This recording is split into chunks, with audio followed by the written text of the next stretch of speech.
নমস্কাৰ বন্ধু বান্ধৱীসকল পুনৰবাৰ R&D ফিগাৰী ফাৰ্মলৈ স্বাগতম জনাইছোঁ। বন্ধু বান্ধৱীসকল লোকেল গাহৰি পোৱালি দিয়াৰ আগতে এইদৰে দুবুৰি বন গছৰ ডাল পাত অন্যান্য এনেকুৱা বস্তুবোৰ এক জেগাত গোটাই লয়।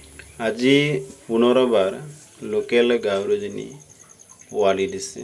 পোৱালিবোৰ যথেষ্ট স্বাস্থ্যৱান। বন্ধু বান্ধৱীসকল এইবাৰ লোকেল গাহৰিজনীক ক্ৰছ কৰা হ'ল, অৰ্থাৎ ইয়ৰ্কশ্বায়াৰ গাইৰে এইবাৰ ক্ৰছ কৰিলোঁ।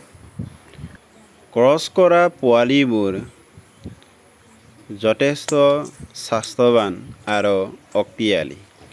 বন্ধু বান্ধৱীসকল পিয়ৰ ব্ৰীড ভাল নে ক্ৰছ কৰা ব্ৰীডটো ভাল?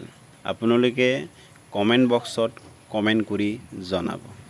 দ্বিতীয়তে লোকেল ব্ৰীড, ক্ৰছ ব্ৰীড আৰু পিয়ৰ ব্ৰীডৰ ভিতৰত কোনটো ব্ৰীড বেমাৰ ৰোধ কৰাৰ ক্ষমতা বেছি? আপোনালোকে কমেণ্ট বক্সত কমেণ্ট কৰিবলৈ নাপাহৰিব।